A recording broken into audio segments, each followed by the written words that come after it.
So hello everyone, मेरा नाम है गुरकरण सिंह और आज हम शुरू कर रहे हैं अपनी स्टॉक मार्केट की पहली क्लास बेसिक टू एडवांस की। ठीक है, पहला सेशन होने वाला है जो कि बहुत ही बेस्ट और एक अच्छा सेशन रहेगा।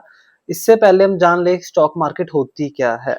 देखिए, स्टॉक मार्केट एक वो चीज है जहां पर हम शेयर्स को बाय और सेल कर सकते हैं और there are multiple platforms like Zerodha, Angel One, जहाँ पे आप जाके शेयर्स को बाय और सेल कर सकते हो अपना अकाउंट क्रिएट करके, डीमैट अकाउंट क्रिएट करके। स्टॉक मार्केट होती क्या है बेसिकली? स्टॉक मार्केट में जैसे बाइंग और सेलिंग ऑफ शेयर्स मैंने आपको बता ही दिया है। इसमें दो लोग होते हैं, एक होता है बायर, एक होता है सेलर। बायर होता है इंटरेस्टेड प्राइस मतलब को ऊपर लेकर जाने में, और सेलर होता है बेसिकली प्राइस को नीचे लेकर जाने में इंटरेस्टेड। तो हम शुरू करते हैं। स्टॉक मार्केट दो एक्सचेंज में की जाती है, एनएससी और BSc. NSC national stock exchange, BSc Bombay stock exchange. तो मोस्ट ऑफ द टाइम हम एनएससी में ट्रेड करते हैं बिकॉज उसमें निफ्टी 50 मतलब टॉप 50 कंपनीज आ जाती है, बैंकिंग सेक्टर आ जाता है और भी मल्टीपल शेयर्स आ जाते हैं। तो शुरू करते हैं सबसे पहले हम कैंडलस्टिक स्ट्रक्चर के बारे में। अब ये कैंडलस्टिक स्ट्रक्चर होता क्या है, इससे पहले मैं आपको एक चार्ट दिखाना चाहूंगा। आपको ये चार्ट दिख रहा होगा। इस चार्ट में आप देख रहे हो मल्टीपल रेड और ग्रीन कैंडल्स बन रही हैं। ठीक है, अब जब भी आप चार्ट देखते हो रेड और ग्रीन कैंडल्स ही आपको दिखेंगी, बट आपको समझ नहीं आएगा ये रेड और ग्रीन कैंडल बनती कैसे और होता क्या है। तो इसके लिए हमें कैंडलस्टिक समझनी पड़ेगी कि कैंडल होती क्या है। तो सबसे पहले हम आ जाते हैं बुलिश कैंडल के बारे में। अब बुलिश कैंडल क्या करती है? देखो दोस्तों, बुलिश कैंडल जो है हमारे लिए बेसिकली काम करती है प्राइस को ऊपर लेकर जाने में। अब यहाँ पे जहाँ पे ओपन लिखा हुआ है, अब यहाँ पे प्राइस ओपन हुआ 100 रुपए के ऊपर, प्राइस थोड़ा सा नीचे गया, सोच लो कि 90 रुपए के ऊपर 90 रुपीज पे प्राइस गया, फिर प्राइस 100 पे आया, 100 पे आया, 130 तक गया, 130 तक गया, लेकिन वहां पे सस्टेन नहीं किया, थोड़ा सा नीचे आके क्लोज कर दिया यहाँ पे। अब क्लोज उसने किया 120 के ऊपर। तो बेसिकली जो ये कैंडल फॉर्म हुई है ये हुई है, अब जो ये 20% का मार्जिन है ये बुलिश था, मतलब बायर्स थे इसमें जो प्राइस को ऊपर लेकर गए हैं। ठीक है, और जो आप मान लो कि आपने 100 रुपए पे सामान खरीदा और 120 पे ऊपर बेच दिया, ठीक है, तो वो 20 रुपीज है वो आपका फर्दर प्रॉफिट होगा। ठीक है, तो ये फॉर्म ऐसे होती है। इसमें बायर और सेलर दोनों होते हैं, जो इंटरेस्टेड ज्यादा होता है, जो ज्यादा स्ट्रांग होता है, वो प्राइस को उस डायरेक्शन में ले जाता है। तो एक बार फिर से आप ध्यान दे लीजिए, ये जो कैंडल है बेसिकली जो ये 100 से 120 के बीच में बनी है इसे हम बॉडी कह देते हैं। 130 और 120 के ऊपर जो ये विक बनी है, ठीक है, इसे हम शेडो कह देते हैं, और नीचे 100 से जो 90 के बीच में बनी है उसे भी हम शेडो कह देते हैं। बेसिकली कैंडल की ओपनिंग ज्यादा मैटर करती है, क्लोजिंग ज्यादा मैटर करती है। कैंडल ओपन कहाँ से होती है और क्लोज कहाँ पे होती है, सबसे मैटर ये करती है स्टॉक मार्केट के अंदर। तो जो प्राइस है बुलिश, मतलब जब हम इंटरेस्टेड होते हैं प्राइस को ऊपर लेकर जाने में, तो प्राइस नीचे से ऊपर जाता है, प्राइस नीचे से ऊपर जाता है, इसलिए 100 रुपए पे ये ओपन हुआ, 120 तक ये गया और ऊपर जाके क्लोज कर दिया। बट बेरिश कैंडल के अंदर इससे बिल्कुल ऑपोजिट होता है। ऑपोजिट कैसे होता है हम देखते हैं दोबारा से आके। अब यहाँ पे प्राइस ओपन हुआ है 100 रुपए के ऊपर, यहाँ पे प्राइस ओपन हुआ है 100 रुपए के ऊपर, 110 तक वो प्राइस गया, वहां पे सस्टेन नहीं किया, प्राइस नीचे आया, 100 रुपए तक आया, फिर प्राइस और नीचे गया, यहाँ पे कह लो कि 80 तक प्राइस गया, जो 80 मतलब उसे हम लो कह देते कि 80 रुपए का लो लगाया था, और 90 रुपए पे आके क्लोज कर दिया। अब मान लो आपने कोई सामान बेचा है, 100 रुपए पे बेचा है, 90 तक वो जब गया, वो आपका प्रॉफिट होगा 10 रुपए का बीच में। अब यही इसमें हुआ, 100 पे आपने कोई चीज बेची, 90 तक गई, वो आपने क्योंकि बेची है, ठीक है, तो बेचने पे भी आपको प्रॉफिट मिलता है यहाँ पे स्टॉक मार्केट के अंदर। ठीक है, खरीदने पे भी मिलता है, बेचने पे भी मिलता है, डिपेंड करता है आपका डिसीजन क्या है, आपका पॉइंट ऑफ व्यू क्या है मार्केट में, आप बुलिश हो या बेरिश हो। तो ये कैंडल ऐसे फॉर्म होती है। जो ये विक बनती है बेसिकली प्राइस जब ऊपर जाता है, जो हाई होता है, ठीक है, और या जो उसका लो होता है, तो ये विक वैसे बनती है। और वीक बनने का एक सबसे मेजर रीजन ये होता है कि उसमें एक कैंडल फॉर्म होने में बायर और सेलर दोनों होते हैं, बायर और सेलर दोनों होते हैं, जो ज्यादा स्ट्रांग होता है वो प्राइस को उस डायरेक्शन में ले जाता है। अब मोस्ट ऑफ द टाइम दिमाग में आता है कि क्या हम इसे प्रिडिक्ट कर सकते हैं, तो बिल्कुल जी, इसे बिल्कुल प्रिडिक्ट कर सकते हैं हम। ठीक है, उसके लिए कुछ तरीके होते हैं, कुछ चीजें होती हैं। एक बार फिर से मैं बुलिश कैंडल के बारे में आपको बता देता हूँ। ठीक है, प्राइस ओपन हुआ 100 रुपए के ऊपर, 100 रुपए पे प्राइस ओपन हुआ यहाँ पे, ठीक है, उसके बाद में वो प्राइस गया 130 रुपए के ऊपर, हाई मतलब जो इसका हाई था वो 130 रुपए गया, यहाँ पे प्राइस 130 पे आया, बट वहां पे सस्टेन नहीं किया, प्राइस थोड़ा सा नीचे आया, 120 के ऊपर क्लोज कर गया। मतलब 120 रुपए पे उसने क्लोज कर दिया, ठीक है। तो ये जो 100 रुपए से 120 तक का जो डिफरेंस है वो है आपका प्रॉफिट। तो उसे हम बॉडी भी कह देते हैं कैंडल की। ऑपोजिट साइड यही है, प्राइस ओपन ऊपर होता है, क्योंकि ये प्राइस ऊपर से नीचे आता है। आप देख सकते हो प्राइस जब भी आप सेल करते हो ऊपर से नीचे आता है, बाय करते हो नीचे से ऊपर जाता है। अब सेल करोगे 100 रुपए पे प्राइस है, अब आपने सेल किया, अब वो 90 रुपए पे जब आएगा तभी आपको प्रॉफिट होगा ना। अगर ये ऊपर चला गया तो आपको लॉस हो जाएगा। तो क्या होता है बेसिकली, जब 100 रुपए का प्राइस है वो 90 रुपए पे आ गया तो वहां पे क्लोज कर गया, तो जो 10 रुपए का रेशियो है ये आपका प्रॉफिट होता है। अब इस चार्ट में समझते हैं एक बारी फिर से, ठीक है। इस चार्ट में मैं आपको समझाता हूँ। सबसे पहले तो बुलिश के बारे में, आपको यहाँ पे दिख रहा होगा, वेट, हाँ जी, आप देख सकते हो यहाँ पे जो प्राइस है इस एंगल पे 48,000 पे प्राइस है, ठीक है। अब कैंडल यहाँ पे ओपन इसके ऊपर हुई, कह लो 48,500 पे ये कैंडल ओपन हुई। 48,000 सॉरी 48,500 तक ये कैंडल थी, 48,000 तक आई, लेकिन कैंडल उसके बाद में ऊपर चली गई, और ऊपर कितनी ऊपर गई है आपको दिखा देता हूँ, 52,000 तक गई है। अब मान लो आपने 50,000 पे बाय किया था, ये है बैंक निफ्टी का चार्ट, 50,000 पे आपने बाय किया था, अब वो 52,000 पे चला गया। अब जो ये 2000 का जो है रेशियो, मतलब डिफरेंस बच गया है बीच में, ये आपका प्रॉफिट होता है, ठीक है। अब ऑन द अदर हैंड, अब ग्रीन कैंडल कहाँ से फॉर्म हुई, नीचे से फॉर्म हुई, ऊपर जाके क्लोज कर गई, ठीक है। अब दूसरी साइड, अब रेड कैंडल के बारे में जान लेते हैं, वो रेड कैंडल कैसे बनती है। अब रेड कैंडल प्राइस ऊपर से नीचे आता है, ठीक है, प्राइस ऊपर से नीचे आता है। तो आप देख सकते हो यहाँ पे बेसिकली प्राइस जो था 58,000 के नियर अबाउट था, मतलब 57,500 के नियर अबाउट ओपन हुआ, थोड़ा सा ऊपर गया 58,000 तक गया, वहां पे सस्टेन नहीं किया, नीचे आ गया। प्राइस कितना नीचे आया, 56,000 तक। मतलब आपने 58,000 पे प्राइस को सेल किया था, आपने बेचा था 58,000 पे, अब वो 56,000 पे आ गया, आपने बेचा था, और वो बेचने के ऊपर आपको जो बीच में 2,000 का डिफरेंस है ये आपका प्रॉफिट हो गया।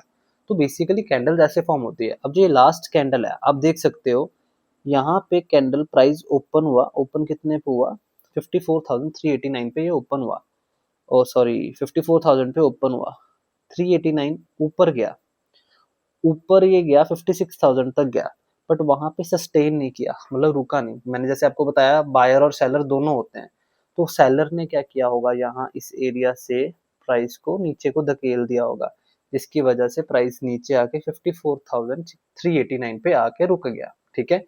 तो ये ऐसे कैंडल्स फॉर्म होती है रनिंग मार्केट में। कैंडल्स मैं आपको दिखाऊंगा कैसे चलती हैं। और अब उसके बारे में आपको ये तो बेरिश कैंडलस्टिक और बुलिश कैंडलस्टिक के बारे में पता लग गया है कि कैसे ये बनती है और कैसे फॉर्म होती है।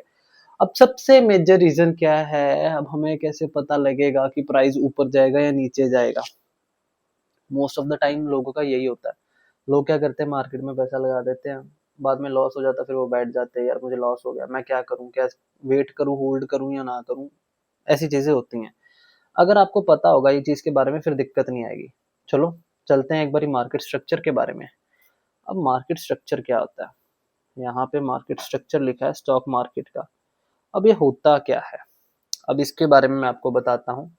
मान लीजिए प्राइस 100 रुपए पे है, ब्लैक कर लेते हैं, प्राइस 100 रुपए पे है, प्राइस 120 रुपए तक गया, प्राइस 120 तक गया, वो थोड़ा सा नीचे जरूर आएगा, 110 तक आएगा, ठीक है। और फिर वो प्राइस 140 तक गया, वो प्राइस फिर थोड़ा सा नीचे आएगा, फिर वो प्राइस 160 तक गया, वो प्राइस फिर थोड़ा सा नीचे आएगा, फिर वो प्राइस 170 तक गया, वो प्राइस मतलब सॉरी 180 तक गया, प्राइस 170 तक आएगा, फिर वो प्राइस 200 तक गया। अब प्राइस सीधा एक बारी में ही मतलब 100 से 200 नहीं चले जाता है, प्राइस ऊपर नीचे ऐसे ऐसे करके मूव करता ही करता है।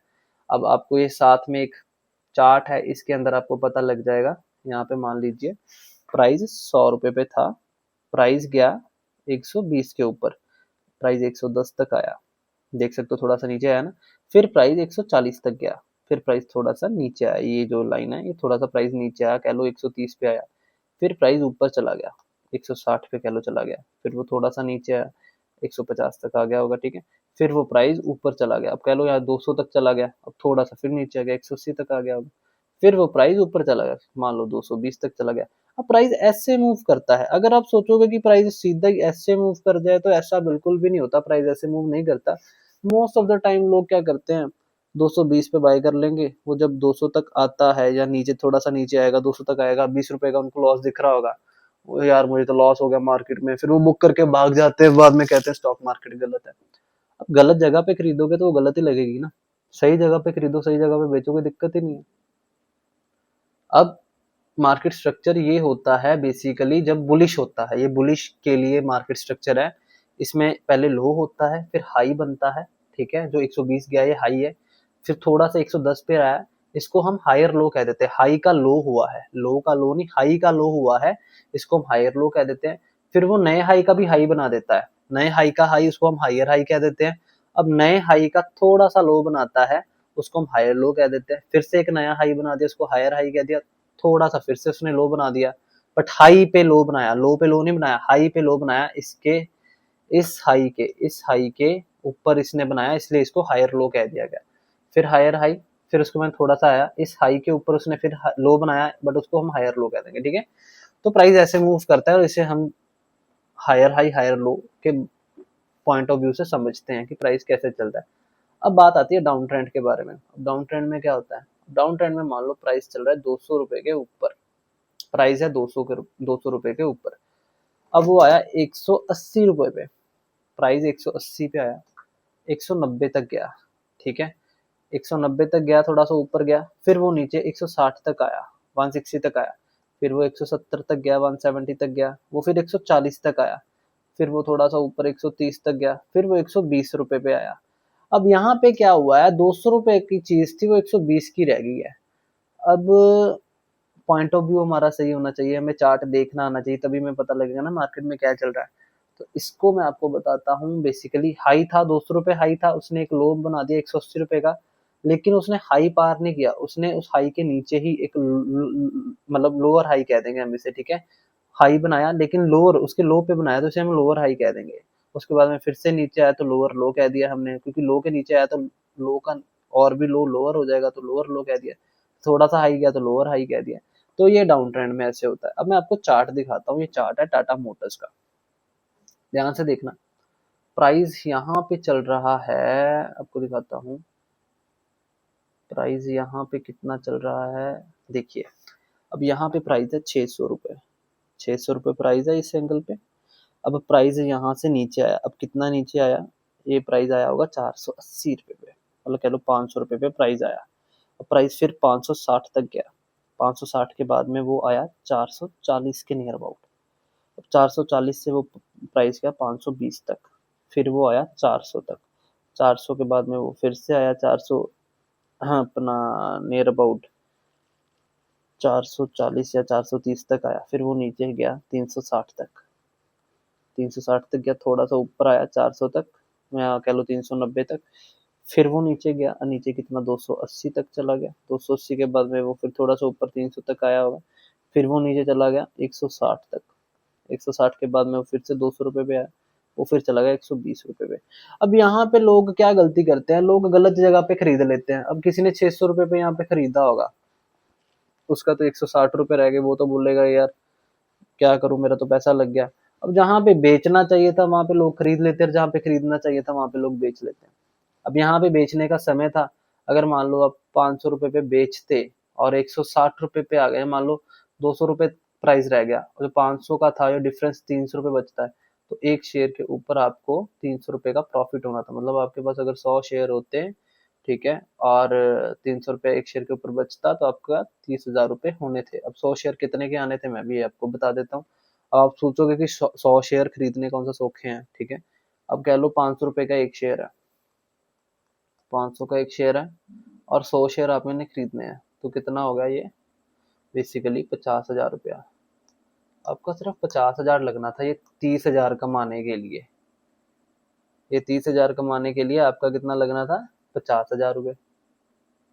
अब आपने क्या किया, आपको लगता होगा मार्केट में बहुत पैसा लगता है, बहुत पैसा कमाने के लिए, ऐसा नहीं होता। बड़ा पैसा कमाने के लिए पैसा जरूर लगता है, बट एक स्किल भी तो होनी चाहिए आपके पास बड़ा पैसा कमाने की। तो प्राइस ऐसे मूव करता है। तो सबसे जो नॉर्मल चीज है ना, वो मार्केट को समझना है। जब तक आप मार्केट को समझोगे नहीं ना, तो आपको समझ नहीं आएगा कि मार्केट कर क्या रही है। मार्केट फिर ऐसे ही चार्ट बनाएगी, यहाँ पे आप बेच दोगे, यहाँ पे मतलब कह लो बेचोगे, प्राइस ऊपर चला गया, आपने लॉस बुक कर लिया, ठीक है। अब आपको लगेगा यहाँ पे नीचे जाएगा, नीचे प्राइस गया नहीं, ऊपर चला गया, और ऊपर जो गया प्राइस नुकसान दे देगा आपको। मान लो आपको था 100 रुपए पे है, 80 रुपए तक आएगा, नहीं आया, 80 से वो 120 चला गया, अब आपको तो 20 का नुकसान हो गया ना। तो आपको पता होना चाहिए मार्केट स्ट्रक्चर के बारे में कि मार्केट स्ट्रक्चर क्या होता है, क्या मार्केट ट्रेंडिंग है, क्या अप ट्रेंड चल रहा है या डाउन ट्रेंड चल रहा है। तो ये चीजें इसीलिए समझाई है मैंने आपको कि मार्केट स्ट्रक्चर जानना बहुत इंपॉर्टेंट है। जब तक आपको मार्केट स्ट्रक्चर का नहीं पता होगा, तब तक आप मार्केट में सस्टेन नहीं कर पाओगे। तो एक बार इसे दोबारा से रिवाइज कर लेते हैं। कैंडल कैसे फॉर्म होती है? कैंडल फॉर्म होती है, मान लो प्राइस यहाँ यहीं पे आ जाते हैं, यहाँ पे प्राइस मान लो 100 रुपए है, ओपन हुई नीचे से, क्योंकि प्राइस ऊपर जाता है। 100 रुपए पे ओपन हुई, 120 पे जाके क्लोज कर दी, यहाँ पे 130 तक गई होगी, ऊपर सस्टेन नहीं किया, ठीक है, थोड़ी सी नीचे 120 पे क्लोज कर दिया। तो ये जो 20 रुपए का मार्जिन है, ये आपका प्रॉफिट होता है। तो ये कैंडल ऐसे फॉर्म होती है। अब इसमें बायर और सेलर दोनों होते हैं। मैं फिर आपको बता देता हूँ, ये है एक जंग है बायर और सेलर के बीच में। बायर और सेलर के बीच में ये एक जंग है, फाइट है। जब तक ये फाइट कोई एक बंदा नहीं जीतता, वो प्राइस एक जगह पे ही रहता है। अब एक जगह पे कैसे रहता है मैं आपको बता देता हूँ। ये देखिए, ये कैंडल देख रहे होंगे आप। इस कैंडल में क्या है, बायर भी था सेलर भी था। अब बायर कह रहा है मैं प्राइस को ऊपर लेकर जाऊंगा, सेलर कह रहा है मैं नीचे लेके आऊंगा, तो जिसकी वजह से ये एक कैंडल क्रॉस साइन वाली फॉर्म होगी। आगे जाके हम कैंडल्स के बारे में भी पता करेंगे कि कैंडल्स का क्या क्या महत्व होता है और कैसे कैसे वो काम करती हैं। तो आज के लिए सिर्फ इतना ही। Thank you so much. आज का जो ये सेशन था, अगर आपको कोई भी डाउट है तो आप कमेंट्स में मेरे से पूछ सकते हो। प्लीज सब्सक्राइब कर देना, लाइक कर देना, फॉलो कर देना अगर आपको वीडियो अच्छी लगी। और भी ऐसी वीडियोस मैं लाता रहूंगा आपके लिए स्टॉक मार्केट के रिलेटेड, जिसमें आपके बेसिक टू एडवांस क्लियर होंगे और आप इजीली पैसा इन्वेस्ट कर सकते हो और बहुत अच्छा पैसा भी कमा सकते हो, अगर आप सही तरीके से मार्केट में खड़े रहे या आपको मार्केट के बारे में नॉलेज हुई। किसी के पास जाने की जरूरत नहीं है, बहुत ही ईजी वे से आपको स्टॉक मार्केट सिखाऊंगा। Thank you so much.